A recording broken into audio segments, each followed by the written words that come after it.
Sorry, yeah. Good afternoon, everybody. Can hear me well, right? Okay. Today I'm going to talk about two medicinal products of Atomy, right? Before I start with that, I think I'm going to let everybody have a understanding of the context of classification of product. What's the difference between a medicinal product in a Singapore context, and what's the difference between health supplement in the classification. So let me start.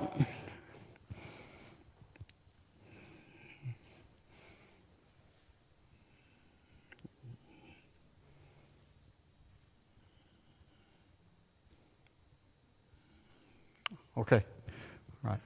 Okay. So the two products that actually belongs to medicinal class in Singapore context actually is Atomy's HemoHIM and Hongsamdan. Okay.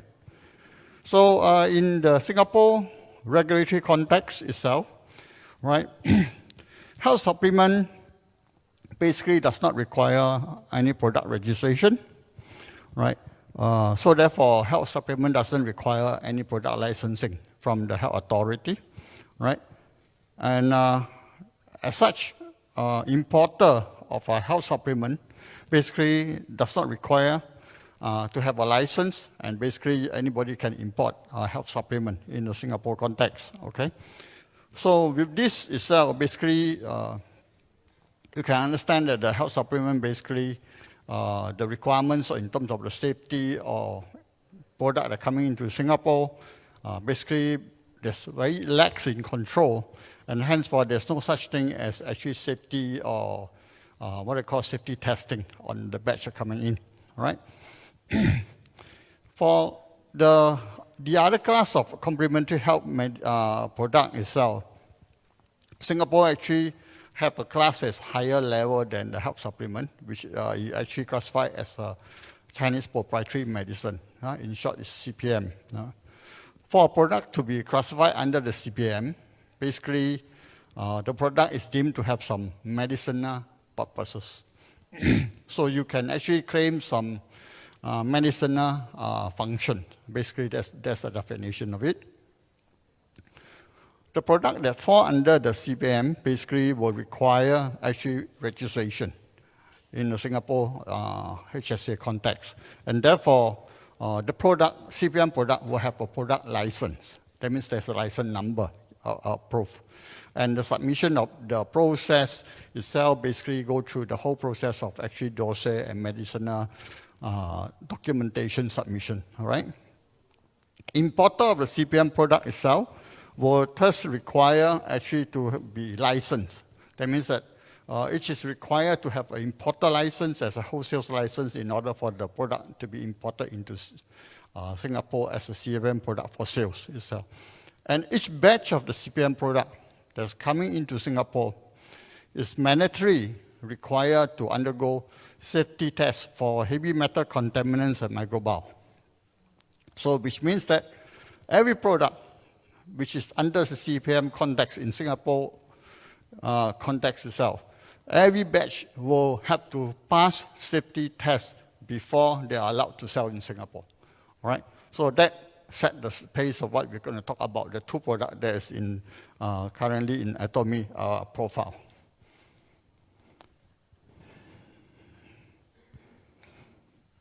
Okay, let's talk about the first product, which is HemoHIM. I think everybody is aware HemoHIM is the top product, selling product in Atomy, all right?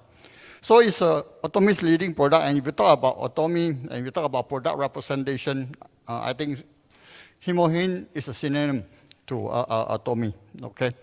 So it is important, of course, that as the chairman have said, all right? If you want to be successful in Atomy, all right, you have to be familiar with product. I can tell you that. If you are not familiar with HemoHIM, your chances of success is not going to be high, right? So HemoHIM is the top selling product, and you should master it. But in mastery of HemoHIM, it's not just knowing how to say HemoHIM is good for everything.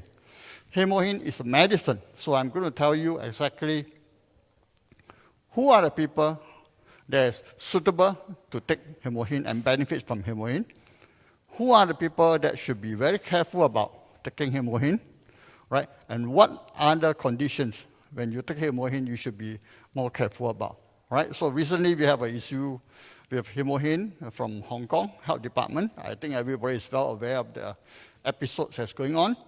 And HemoHIM have just actually recently been reinstated in Singapore for selling. So I will give you some background about the scientific basis of why HemoHIM is actually currently released and re-allowed for selling in Singapore. Okay, HemoHIM is a medicine, as I mentioned. So if you look at it itself, you can see that in any CPM product, a medicinal product in Singapore, the labeling is particularly, you can actually check. First, the importer must be clearly specified. Not only the manufacturer, but also the importer is there. So my company basically is an importer representing Atomy, HemoHIM product. As an importer, we hold the license and basically we are the licensee itself. So in any case, just to mention the responsibility of importer is that if anything wrong with HemoHIM, government will come to my company, not Atomy yet. My company will be the first one responsible for the HemoHIM product itself. We can see from there.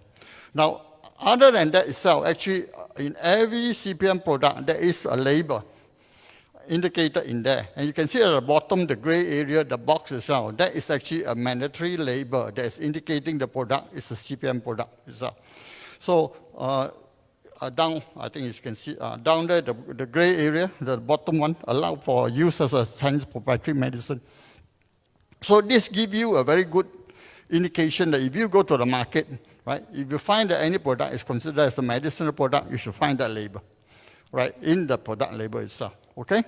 Now, as I mentioned, every batch of HemoHIM, when imported into Singapore, it will be subjected to safety regulatory testing, right? And every batch has to pass the testing before it's allowed for sales, right? So this is the assurance of the safety of the product in Singapore for the CPM product. Okay, now, a short story about HemoHIM. I think everybody knows the background. HemoHIM basically is developed primarily for people who are working in the nuclear power plant, right? And actually it's used as a supplementation that's for them to actually protect them from the nuclear radiation as a result of the working environment. So in short, basically, actually, it is actually anti-radiation product. It's a product that developed based on the premises that actually it will help people who are in there subject to intense radiation risk environment, and it's used as a supplementation to protect them from the radiation, all right? HemoHIM in short stands for hemo, which is actually hemoglobin, right? HIM, the big capital of H stands for hemoporosis, I stands for immune, and M stands for modulation. So if, in short, actually HemoHIM is a representation of the function of the product, which means that actually it's a blood formation and immune regulation product. So this is very clearly defined as a short form of HemoHIM, right? So if you understand where HemoHIM comes from, you should understand the function of HemoHIM very clearly, because it is basically a blood formation and immune regulatory compound, all right?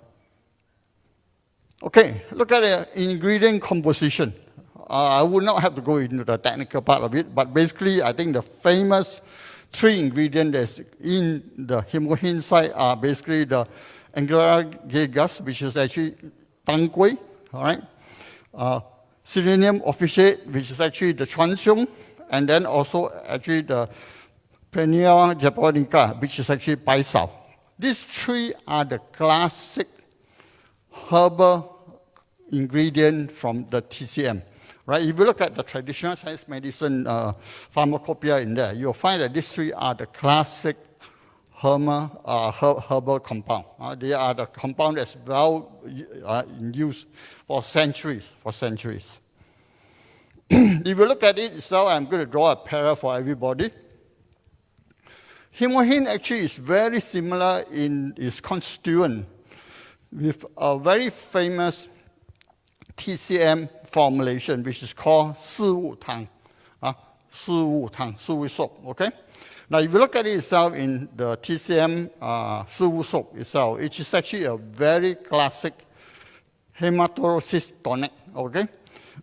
For centuries, this Suwu Tang has been used for actually treatment of a blood deficiency, right?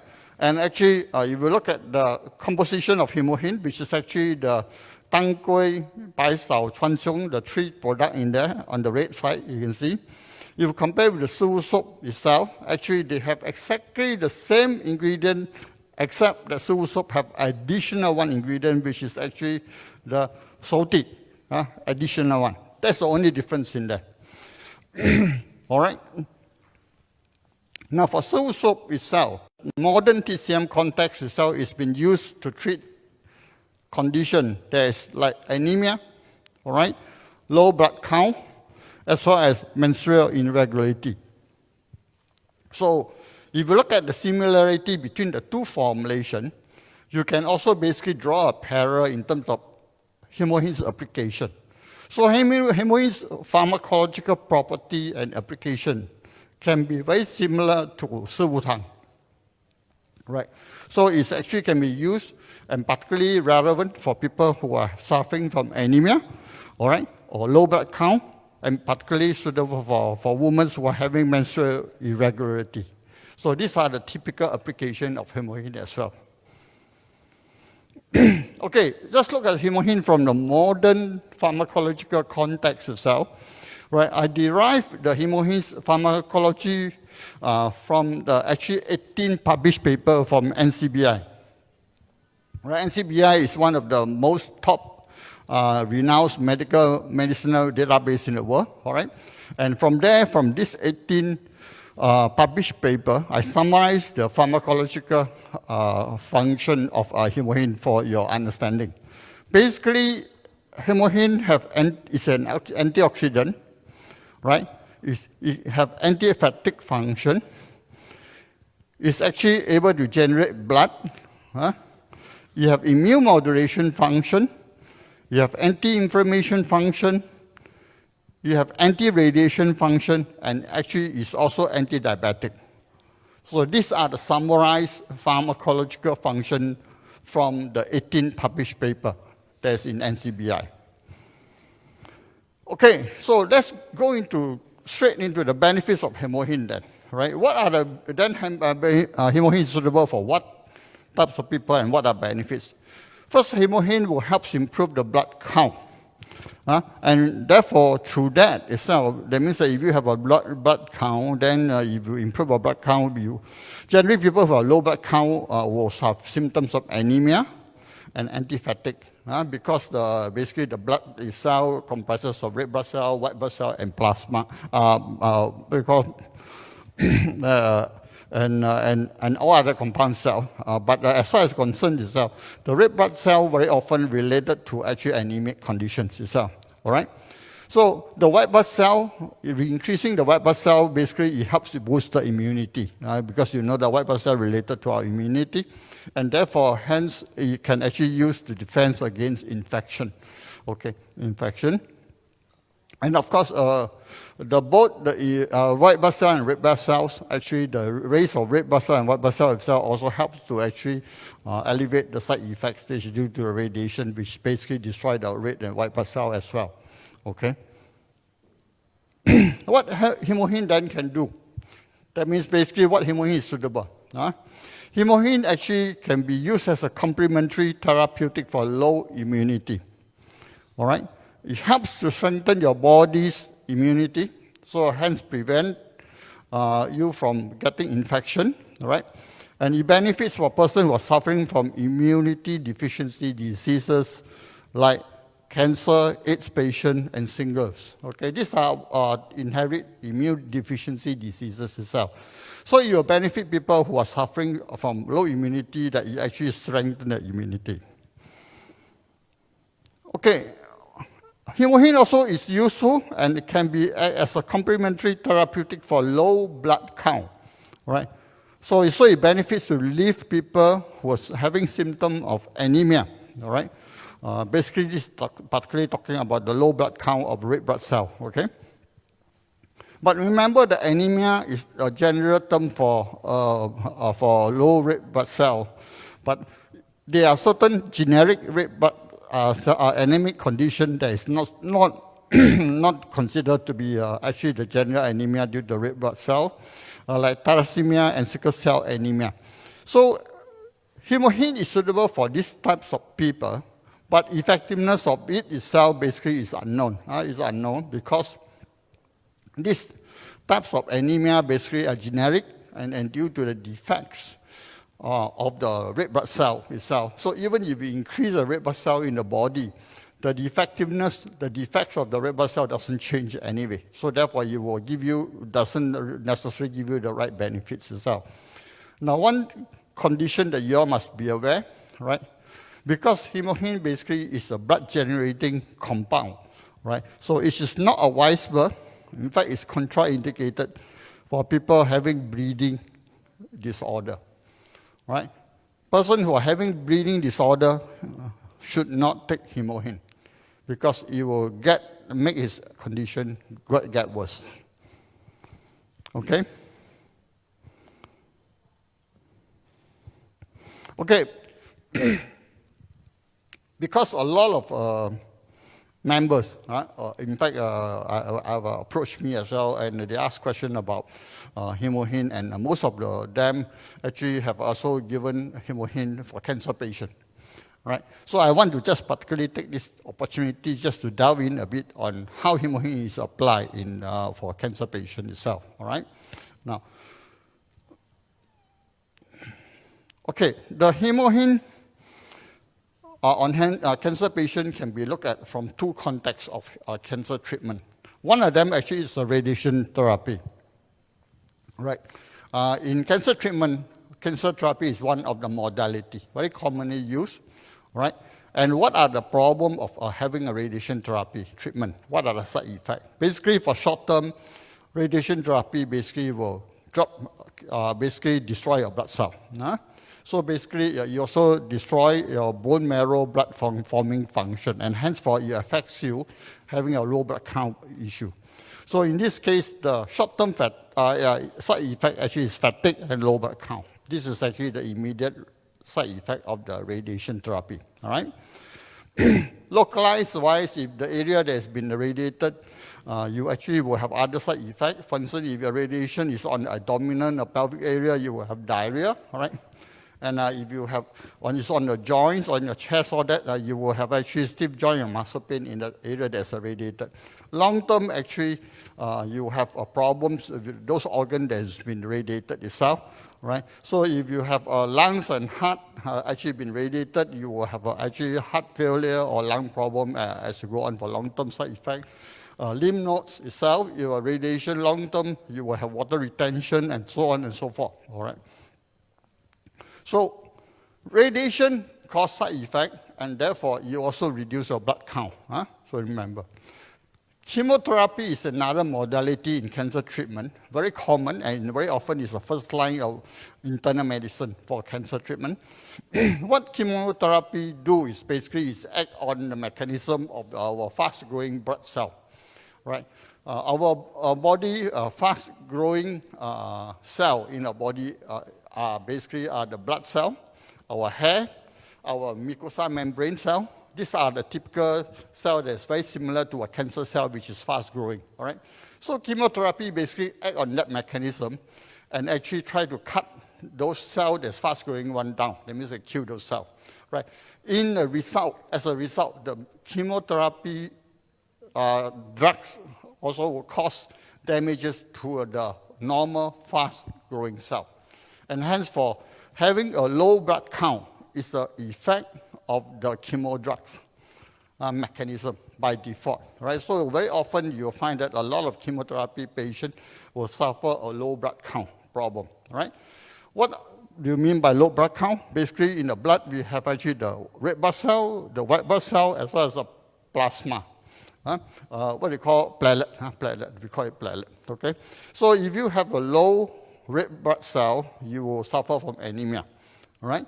You have a low white blood cell, you suffer low immunity, right? If you have low platelet itself, you will suffer from the risk of internal bleeding, uncontrolled bleeding, okay?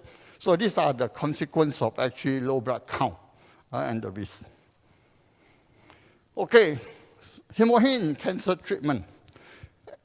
HemoHIM actually is very effective as an adjuvant therapy for cancer treatment because it actually can elevate the cancer side effect.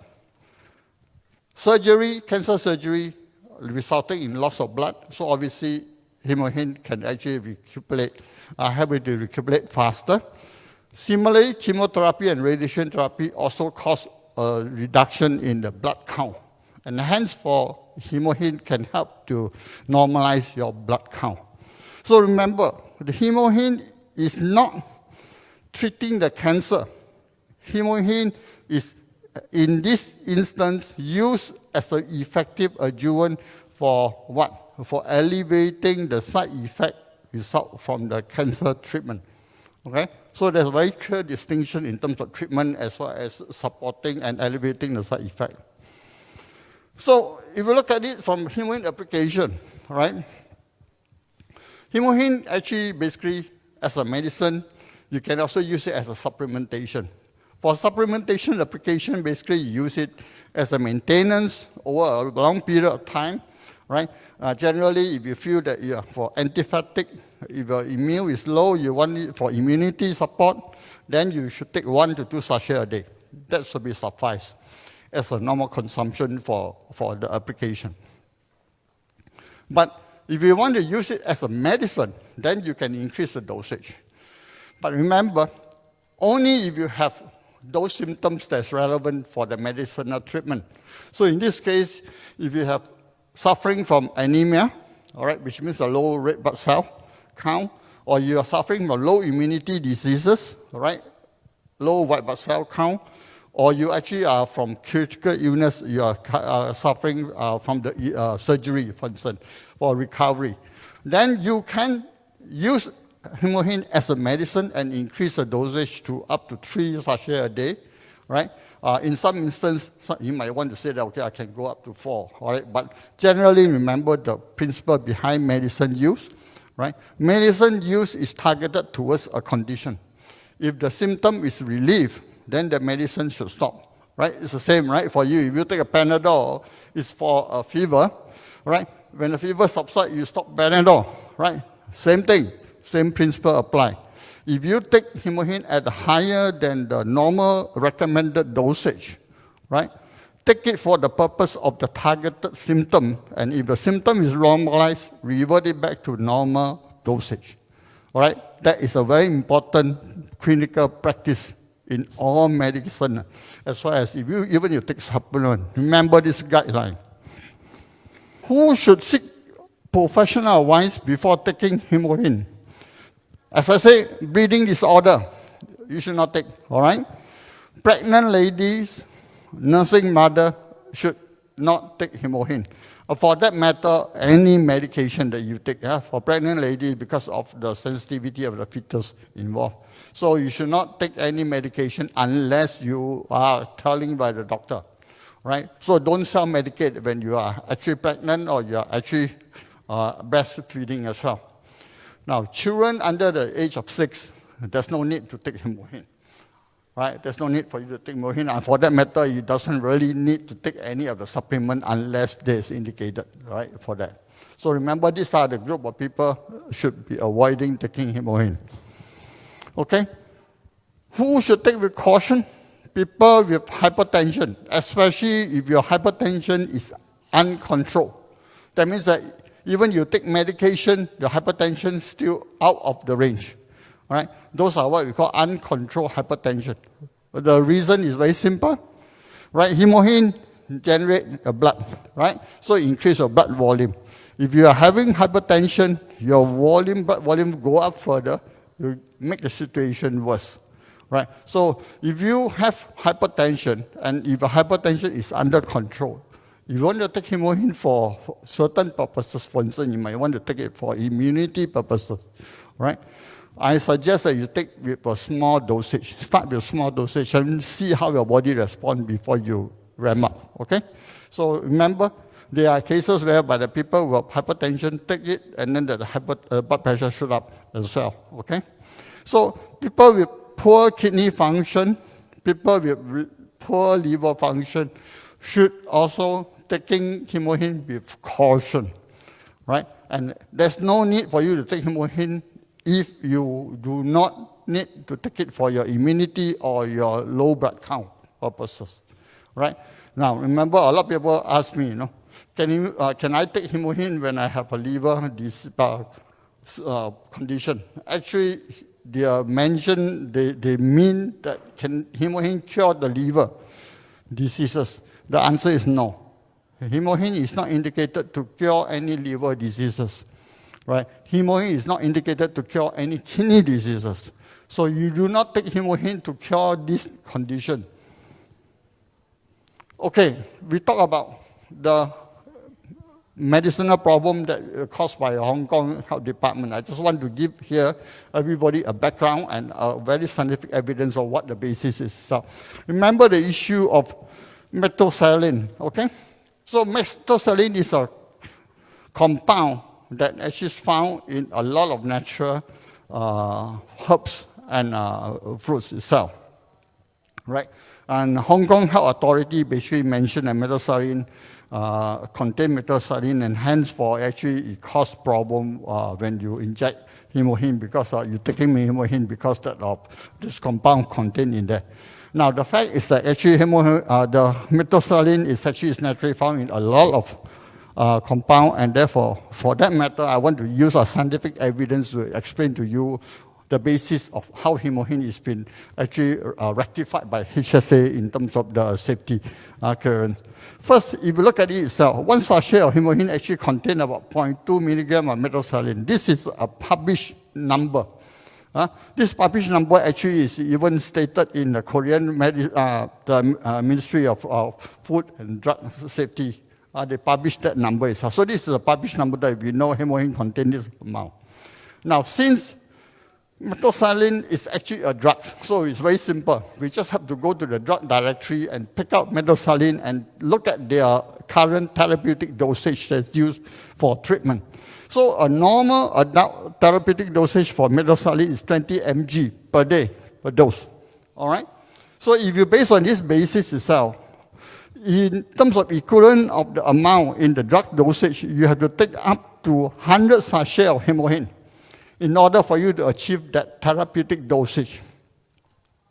So henceforth, it is not possible and not practical for anyone to have a problem caused by methicillin in toxicity problem, right? Because first, unlikely that you're going to take 100. Even if it's 100 sachet, this is only the dosage of therapeutic dosage. This is not a toxic dosage level. So therefore, this is clear. The message and the data are very clear. So don't listen to any nonsense. All right? As far as concerned, from acute toxicity, this issue is already settled. It's already settled. Okay? Okay, now, the second product actually on CPM list actually is the Hongsamdan. Hongsamdan actually is ginseng, everybody know, and it's a Korean red ginseng.